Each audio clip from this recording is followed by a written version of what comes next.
Hey, hey, hey! Happy Thursday! Come on in, pull up a chair. The Daily Dope is in the air.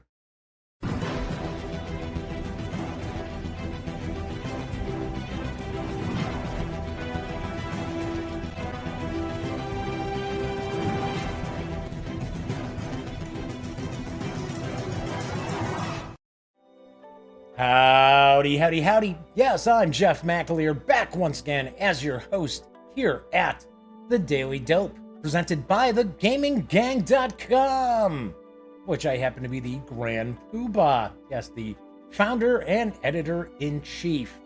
Tonight is Thursday, January 30th, 2020. This is episode 433 of The Daily Dope. If this is your first time joining me, keep in mind, it's very, very casual. I'm just sharing the latest tabletop gaming news, little PC gaming news tonight as well. It is certainly not rocket surgery by any stretch of the imagination, so you just kind of hang out, have a good time, get a little chat going with some folks watching live. Yes, that's right, because this is a live stream on YouTube. That means chat is available. It is not on screen. It's one of the ways that I keep some of the more unusual commenters at bay. But I do pay attention to the chat as best as I can. Sometimes it zips past pretty quickly when we got quite a few people in chat.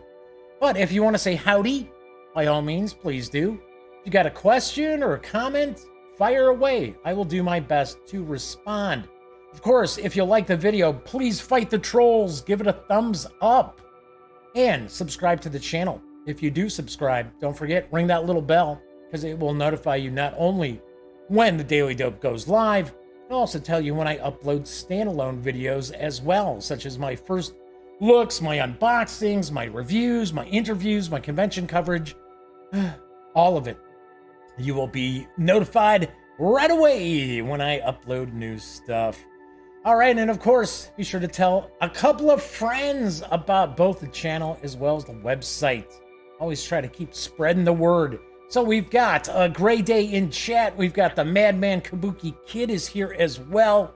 Good to see everybody popping on in. Before I jump into the news, and I have a good mix of news tonight, I do want to mention, I think some folks may have gotten the wrong impression what I was talking about at the end of last night's show about the old school Renaissance.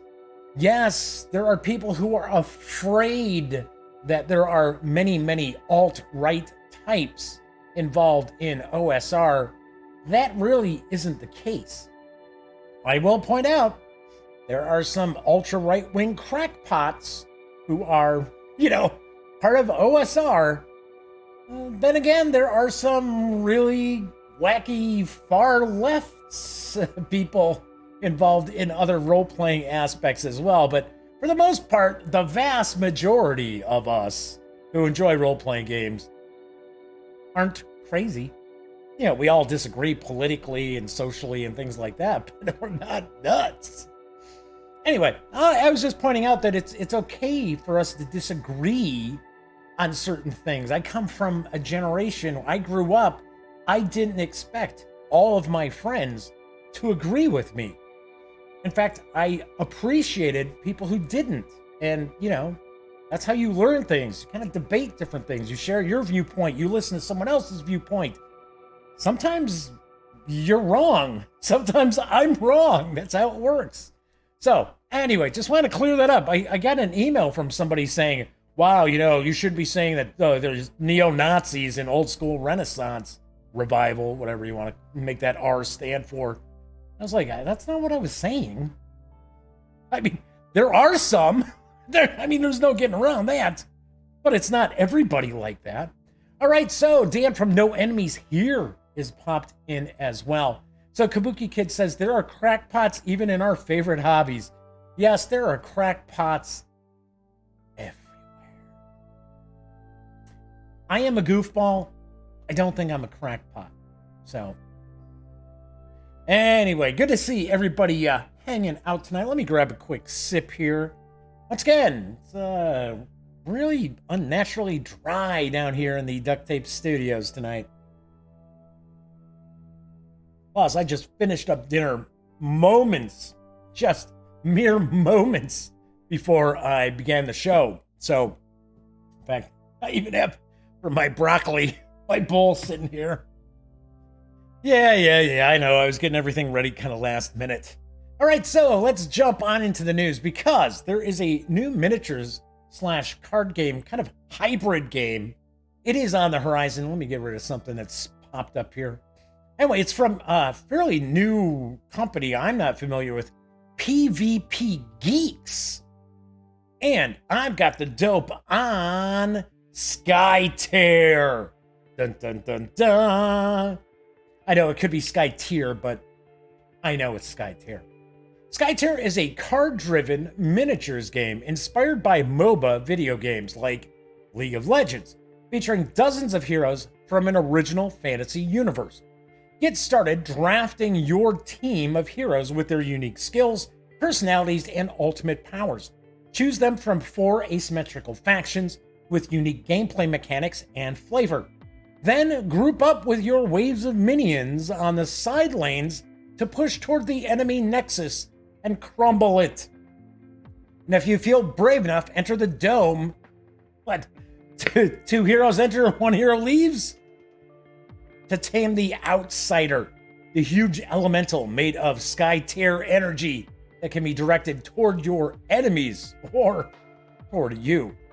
Unlike most miniatures games, Skytear does not have dice, but rather power cards, special moves that your heroes can do anytime, even during the turn of your opponent, and make for surprising and exciting matches.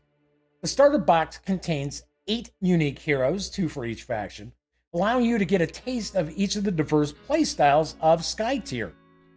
Tear. I said tier, right? Duh. Skytear, Jeff, not tier. See, I knew if I mentioned, oh, it could be Skytear, dummy me would start calling it that. Anywho, once you find your favorite, the faction expansion boxes will allow you to easily complete it, letting you specialize as much as you wish.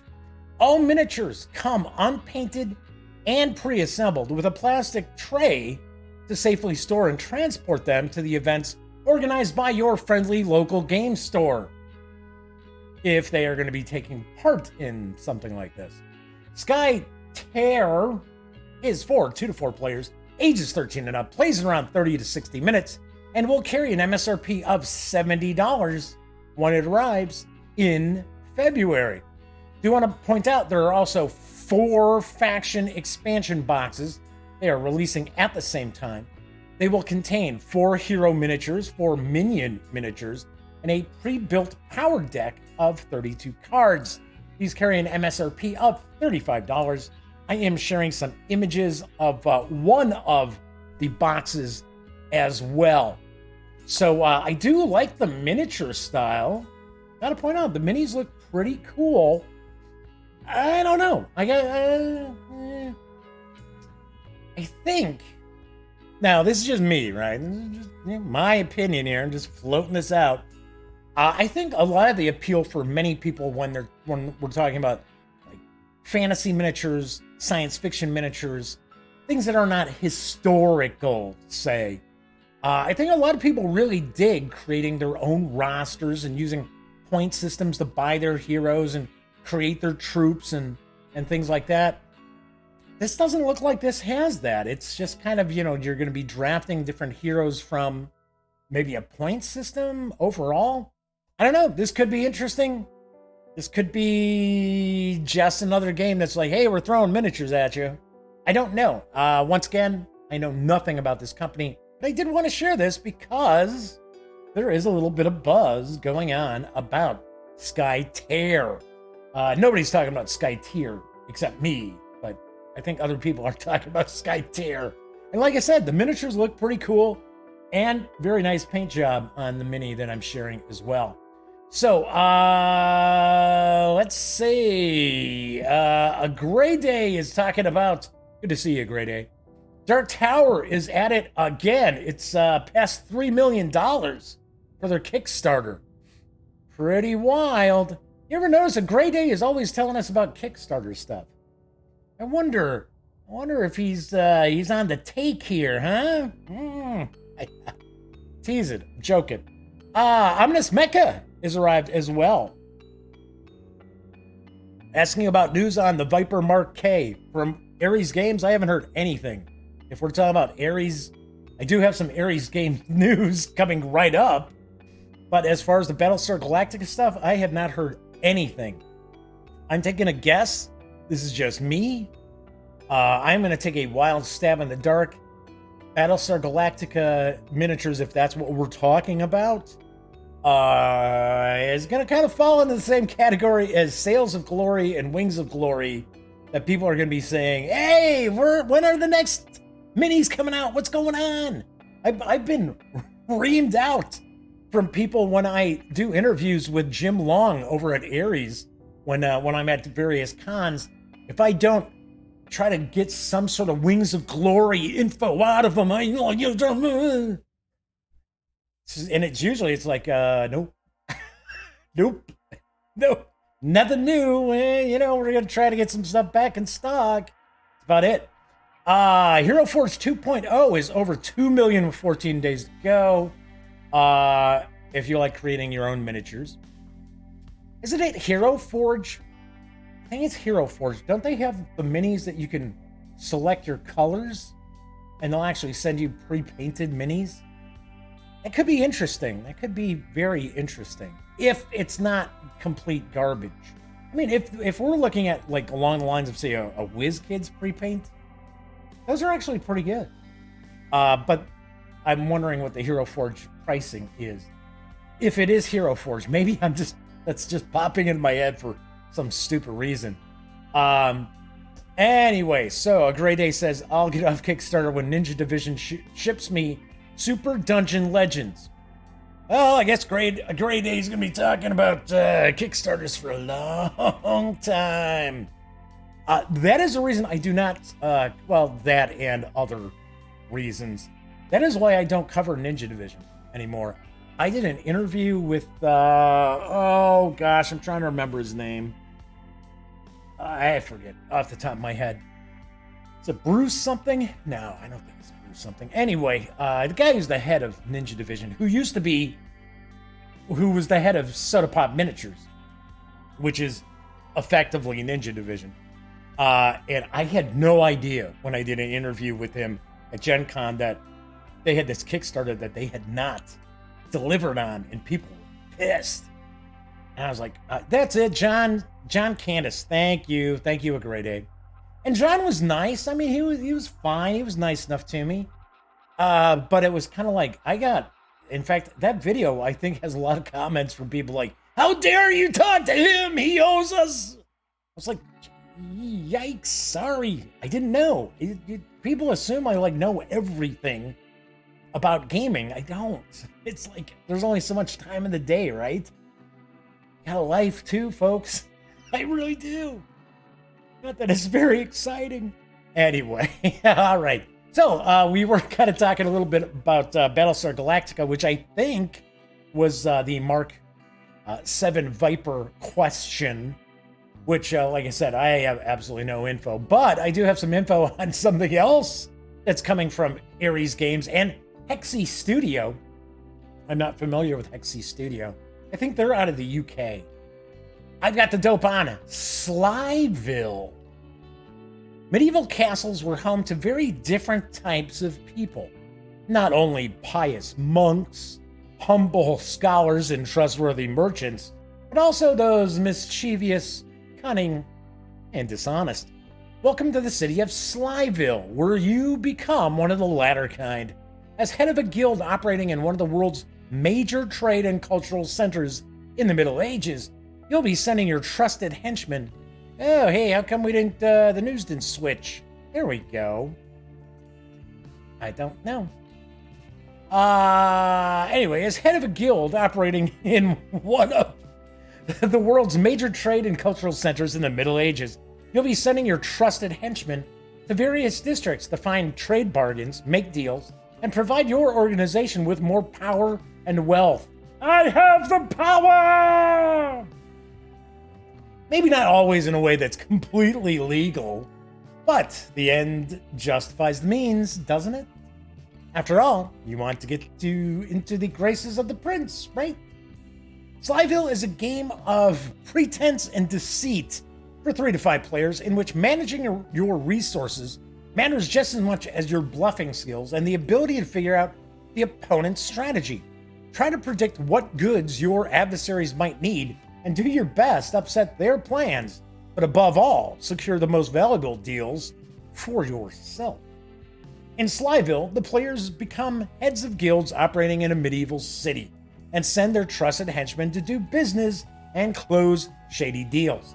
Each turn, they have 7 cards in their hands and must play 4 of them onto spaces on the district boards placed in the center of the table.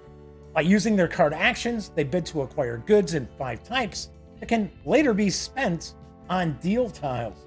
If a player has collected the goods required by a chosen deal, they must play a deal card and spend the appropriate goods. Tiles are worth 20 to 40 points, and the player who gathers 100 points triggers the end game. After that, the rest of the players take their final turn and points are counted up. The highest scorer, that sounds odd, right? Let's say player with the highest score, wins and becomes the most influential guild master of the city. Slyville is for 3 to 5 players, ages 10 and up, plays around 45 to 60 minutes. It will carry an MSRP of $34.90. Also arriving at the same time is the first expansion for Slyville. Jester's Gambit, the first expansion, introduces 2 new types of cards, events and hidden agendas, to spice up the struggle of the guild leaders in the slyest of all medieval cities. In fact, medieval cities were home to very different types of people. As previously mentioned, not only pious monks, humble scholars, and trustworthy merchants, but also those who are mischievous, cunning, and dishonest. In the city of Slyville, you are the latter type. Jester's Gambit will carry an MSRP of $14.90. This could be kind of interesting. The artwork's got kind of a kind of funny, cartoonish vibe to it, but it seems as if the gameplay will not. It seems as if gameplay will be a bit of take that, which I like. I like that in my games. So, anyway, moving right along, popping into chat here. So a Grade A says, I'm short on cache, or cash, depending on how you want to pronounce that. I guess as far as not having the news on the Viper Mark 7, don't know. I don't know if that's what a Grade A is kind of commenting on or not. Flaming Huron's in chat. Good to see you, Flaming Huron. So, anyway, this could be kind of cool. This looks kind of interesting.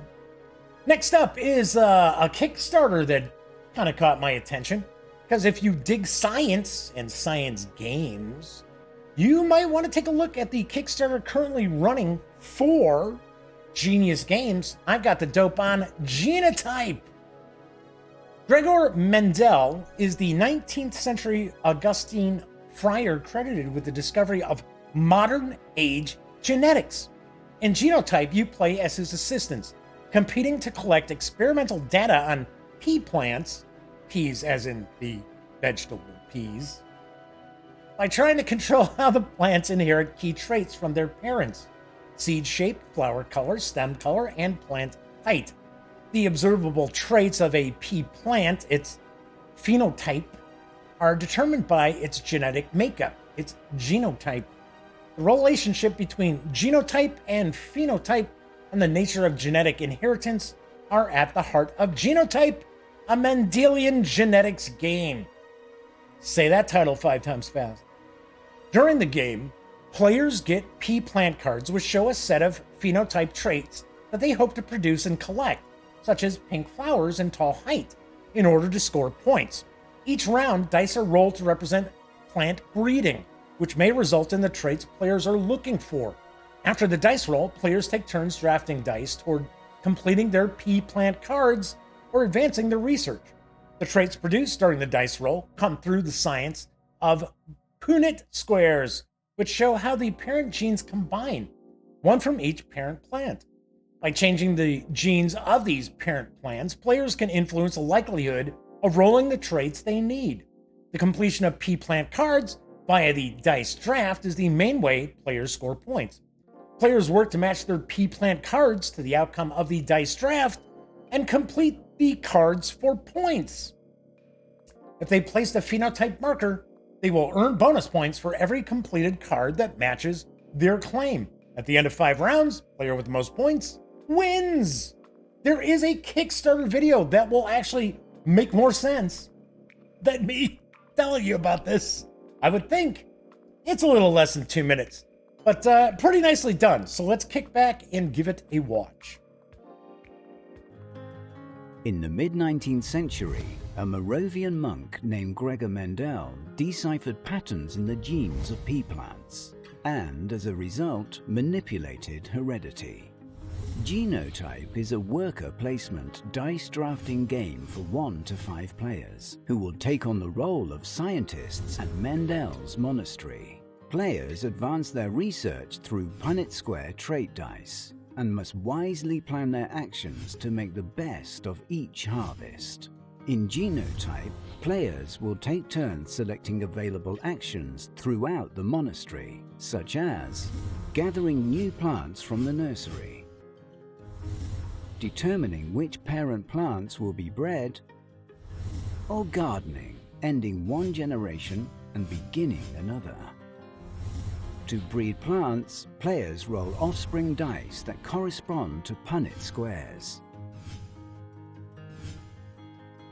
The players will have chances to find and validate the genetic traits they've chosen to study, inching closer to understanding the pea plants they have collected.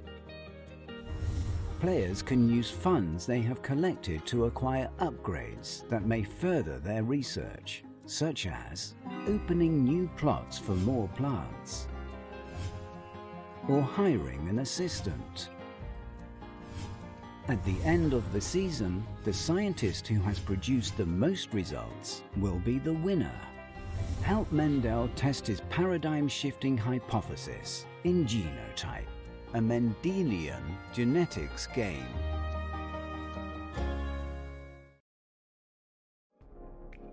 Genotype is for 1 to 5 players, ages 14 and up, plays in around 45 to 90 minutes. Take a guess, that's probably based on how many players are involved. Do want to mention the project is over 400% funded. You can reserve a copy of the base game and unlock stretch goals for a $39 pledge. There's also a collector's edition. Seems they have upgraded components. It is available for a $55 pledge. And this runs through February 27th. Expected delivery is this October. So there you have it, a little science. I did see that we've got, she blinded me with science. Yes. Genius Games, if I remember correctly, don't they make Edison versus Tesla? Or is it Tesla? I think it's Edison versus Tesla. So, which is kind of interesting. They should toss in Westinghouse along with that too. Oh boy, yeah. Boy howdy, that would be interesting. Yeah, the whole alternating current, direct current war was very, very interesting. Thomas Edison was not a nice person at all. So, Tony's here in chat. Rob German is in chat as well. Good to see you both popping on in. Before I jump into the role-playing game news, I do want to point out that the latest free game is available over at the Epic Game Store. That's right. So, absolutely free right now for PC is Farming Simulator 2019. Here's the dope. The ultimate farming simulation returns with a complete graphics overhaul and the most complete farming experience ever. Become a modern farmer and develop your farm on 2 huge American and European environments filled with exciting new farming activities, crops to harvest, and animals to tend to. drive over 300 authentic vehicles and machines, now including John Deere, but also Case IH, New Holland, Challenger, Fendt, Massey Ferguson, Valtra, Krone, Dutchbard, and more. Grow your farm online with other players and download community-created mods for an ever-expanding farming simulation experience. I'm going to share with you the launch video, and I have, you're not going to hear sound because there were a few different launch videos. I tried to check each and every one of them, and every single one of them, the music will get me a copyright strike, which I do not want. So, but I do want to share the graphics, what this looks like. So, let's take a peek. The video's about a minute and a half. So, it won't be that long for you to be sitting in silence. So, let's take a peek.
All right, so there is Farming Simulator 19, absolutely free. Kind of funny. Kabuki Kid is like, I want it to be like Stardew Valley or Harvest Moon. Oh, we already have Harvest Moon and Stardew Valley. It's funny though. You might be sitting out there thinking, really, what's the appeal of this?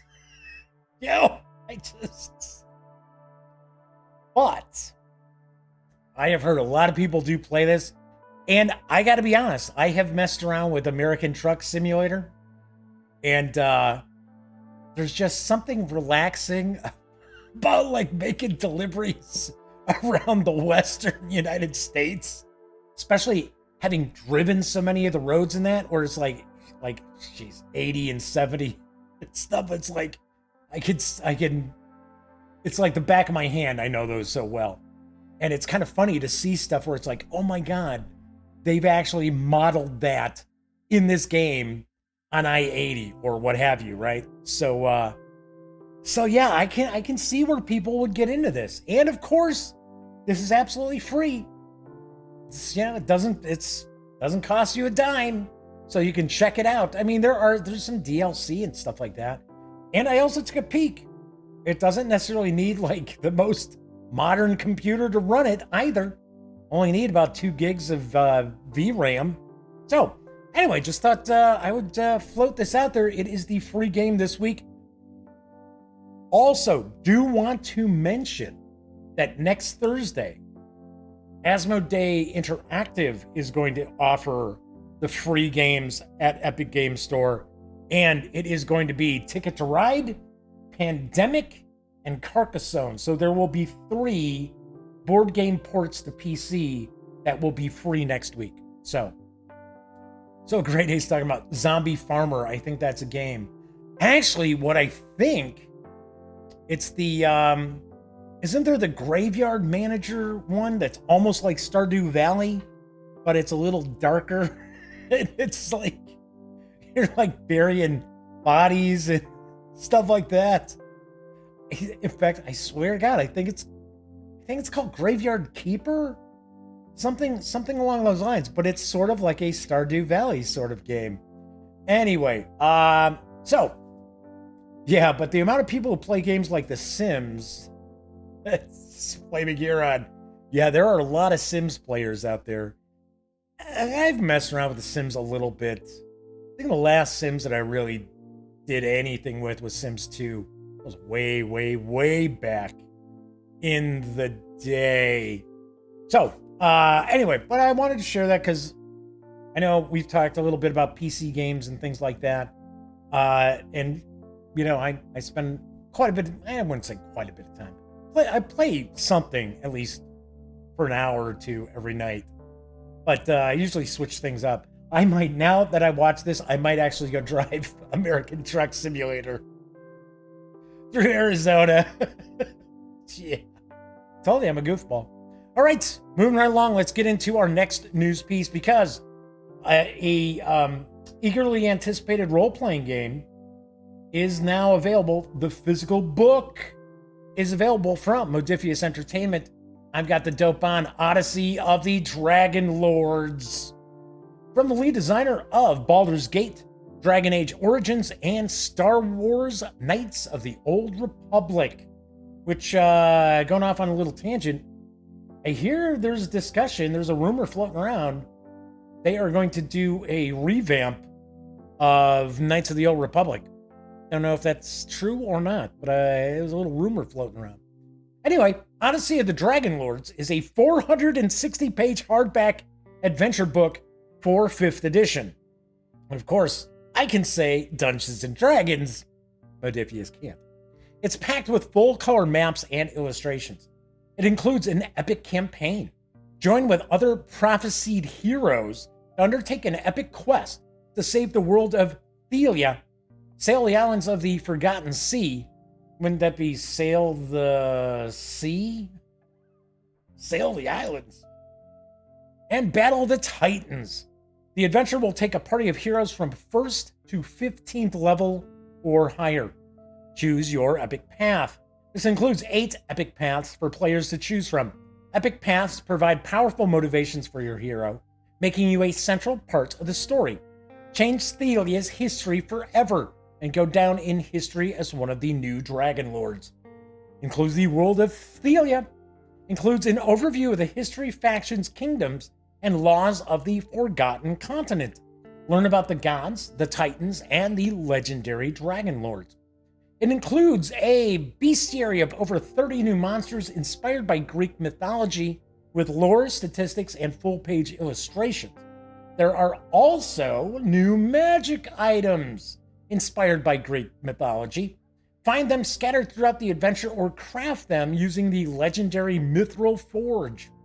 And it also includes a variety of new playable races and class archetypes inspired by, you guessed it, Greek mythology.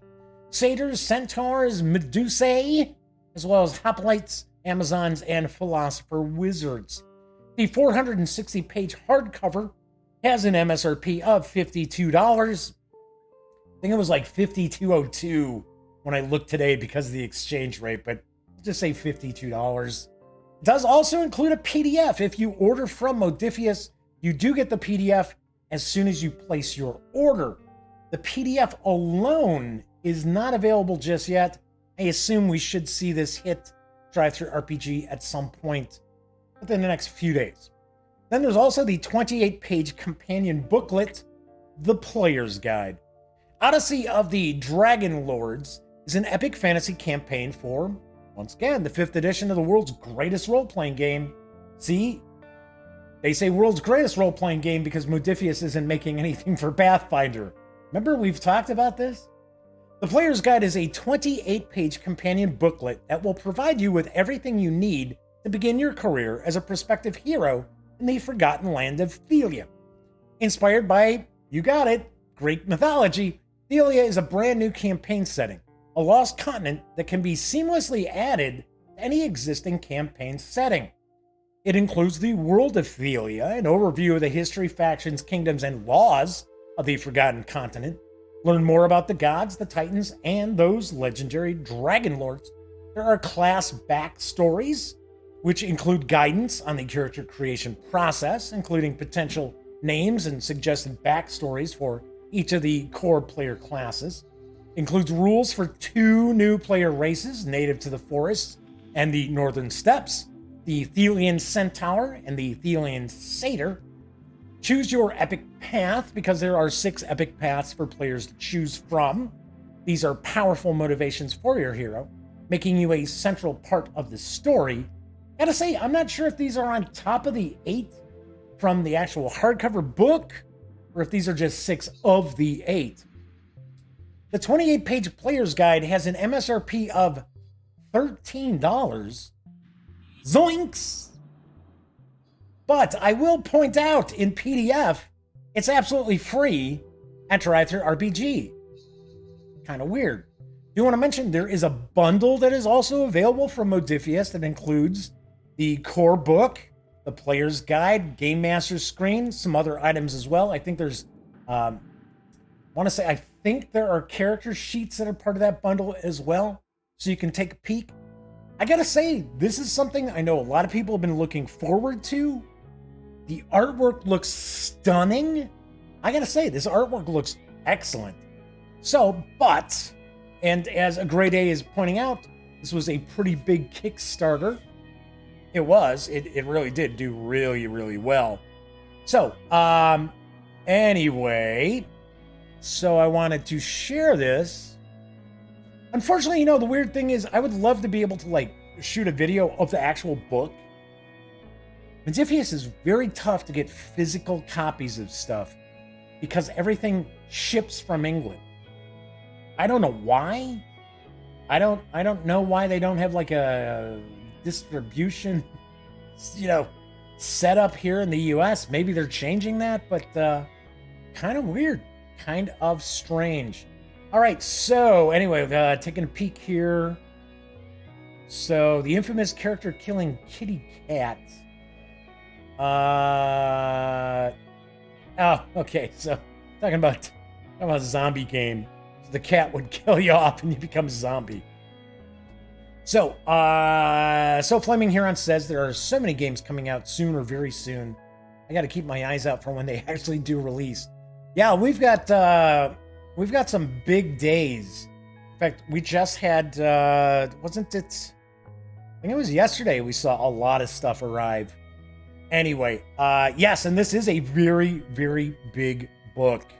So Double K says, is talking about the city-state of the Invincible Overlord. Yep, from Judges Guild. I remember that one. And asking, remember when Greyhawk was just a little portfolio? Yes, and we made a big deal about it, too. It was like, wow, look at this. Then the box set came out, and we were like, wow, look at this. Looking back at it, it's kind of like, wow, there's really not much to this. Greyhawk is kind of, yeah. I don't think it's a very robust setting. It's kind of, But then again, Dragonlance, that never had any appeal to me. And as far as I understand, in the Dragonlance adventures for Dungeons and Dragons, the characters were always kind of playing second fiddle to stuff that was going on in the novels. So, I don't know. It says, don't badmouth Greyhawk. I'm not badmouthing it. I look at it in 2 ways. One way you look at it is in the context of the time, which was it was something radically different. And then I look at it in the context of now, and it's kind of how much to it? Even Judges Guild stuff. Judges Guild stuff was very interesting. Thing that kept some people from actually buying some of the Judges Guild stuff was the quality of the books. They were just paper. And I remember I had quite a few friends who were I'm not spending money on that. It's just, just crappy, cheap paper. As opposed to, this Dungeons and Dragons module has this kind of cardstock cover to it. Judges Guild had some cool stuff, though. They had some really cool stuff. And Kabuki Kid's also pointing out that they remember when Forgotten Realms. Tony says Forgotten Realms is better. Forgotten Realms is more unique, I think, is really Greyhawk is just kind of medieval. So, which I can understand. I mean, that was kind of Gary Gygax's thing. All right, so final news piece. Do you want to share something that's absolutely free right now on DriveThruRPG? You can score the Castle Falkenstein adventure Babbage's Engine from our Talsorian Games. As I mentioned, completely free. Here's the dope. A brass band plays as hundreds of onlookers crowd the railway platform, eager to catch a glimpse of the Duchess Elizabeth as she departs on her maiden journey along the new Paris-München-Vienna Express line. This train, the most advanced in the world, will allow travel from one end to the other in a mere 2 days, instead of the normal 3. Operated by an advanced Babbage engine and appointed with the finest of luxuries, this train represents the firm alliance of France, Bayern, and the Austrian-Hungarian Empire, and serves as a showpiece of their technological prowess. A prowess one particular mastermind covets with all his black heart. Babbage's Engine is an adventure entertainment for the award-winning role-playing game of high adventure in the age of steam, Castle Falkenstein. The 25-page adventure is, as I mentioned, absolutely free at DriveThruRPG, so snag it while you can. I'm pretty sure it's always going to be free, but I'm not positive. I don't want anybody getting mad like 2 weeks from now and all of a sudden it's like, oh, they're charging $2. So Dan has to rock on out. Good to see you, Dan, from No Enemies Here. So there's some discussion about Iron Sworn. I have heard some good things about that too. I have not taken a peek at it. So Kabuki Kid's talking about Blackmoor, the first campaign world.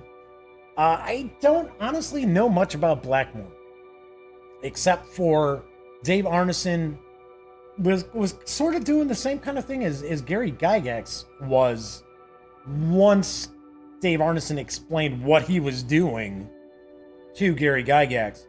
But where it's just, it's just this castle that you just keep going further and further into depths of the dungeon underneath.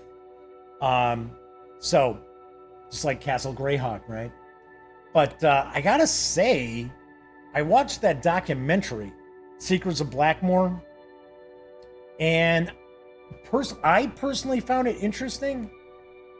I don't think people who are looking for like the real history of Dungeons and Dragons, I've mentioned this before, I don't think they're gonna get a big kick out of it, because there's just too many talking heads that people have no idea who they are. And it really focuses more on the wargaming aspect that led to the creation of Dungeons and Dragons, or at least Dave Arneson's original vision, which translated in some ways into original Dungeons and Dragons. So anyway, but like I said, I thought it was kind of interesting. I haven't reviewed it because I don't want to really knock it, because it was kind of a labor of love. So, I don't know. All right. So, talking about the Warrior Ducks from RuneQuest. Good old RuneQuest. Isn't there a crest spaceship in Blackmoor? Is there? I don't know. So Double K says, Judges Guild printed Arneson's campaign notes once upon a time. Pretty unorganized, but fun to read. See, that's what I've always heard, too. I've always heard, and once again, I don't have any dog in the fight, so it's not like I side with Gary Gygax or I side with Dave Arneson. People are human, right? Nobody's perfect. I'm sure they both had their issues. And I'm not going to rehash these. But that's what I had always heard, was that Arneson had all these great ideas, but he had no way, he just didn't have the ability to kind of wrangle things together to make explainable, readable rules out of. And that was sort of Gygax's thing, was he could polish things up to make them more understandable. Let's be honest.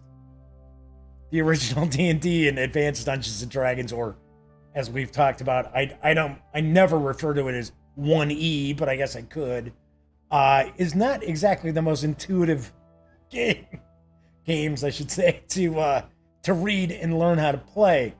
So, but yes, Arneson was the idea man. Yes, Barrier Peaks. Yeah, that was one of my favorites. I loved the Barrier Peaks, and it was funny. Wasn't the Madman just talking about a rabbit? Wasn't there something about a rabbit, the zombie thing? Oh no, that was a kitty. That was a cat. I was gonna say yes, the famous rabbit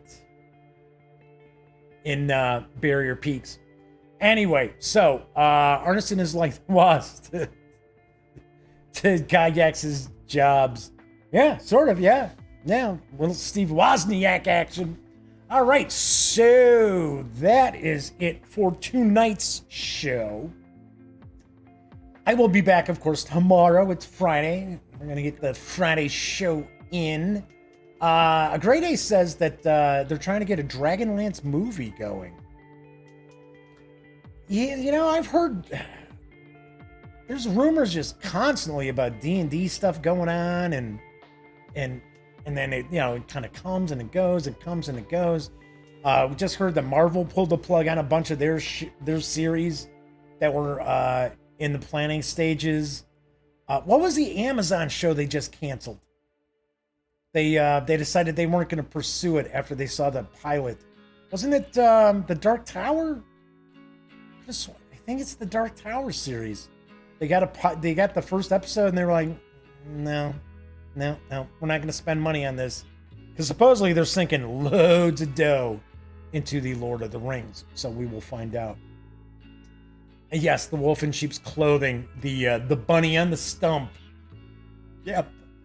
I always liked how for a while there, the Dungeons and Dragons modules, the first edition D&D modules, would have like little booklets that had images that you could share with the players in that. I thought that was kind of cool. I thought that was kind of nice, a little above and beyond. Anyway, all right.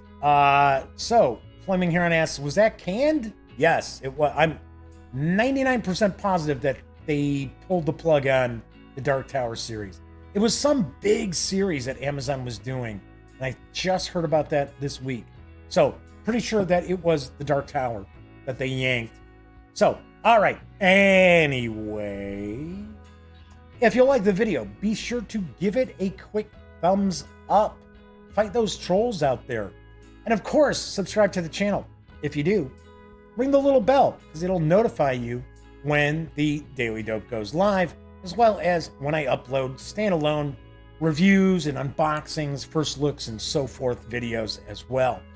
And of course, when you're not watching videos on the Gaming Gang channel, be sure to visit thegaminggang.com for all the latest in gaming news, reviews, comics, movies, TV.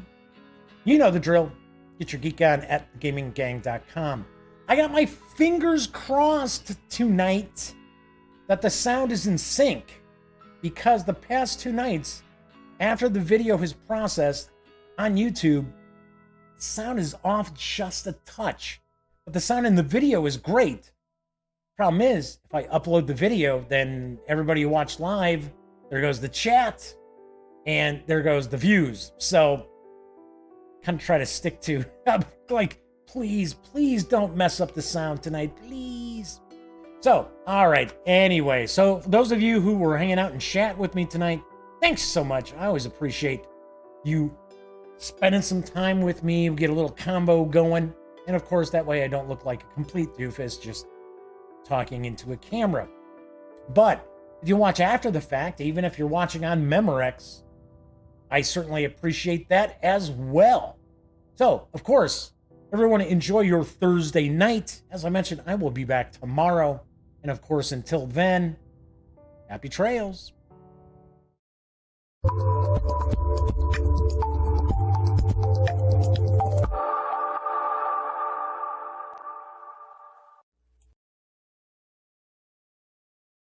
Oh, you're still here. Well, if that's the case, by all means, subscribe to the Gaming Gang channel by clicking right here. And of course, if you want to catch up on past episodes of The Daily Dope, check out this playlist. And if you'd like to see what YouTube's recommending you take a peek at from the channel, just give a click right over here. Of course, I'm Jeff McAleer, and once again, thank you very much for watching.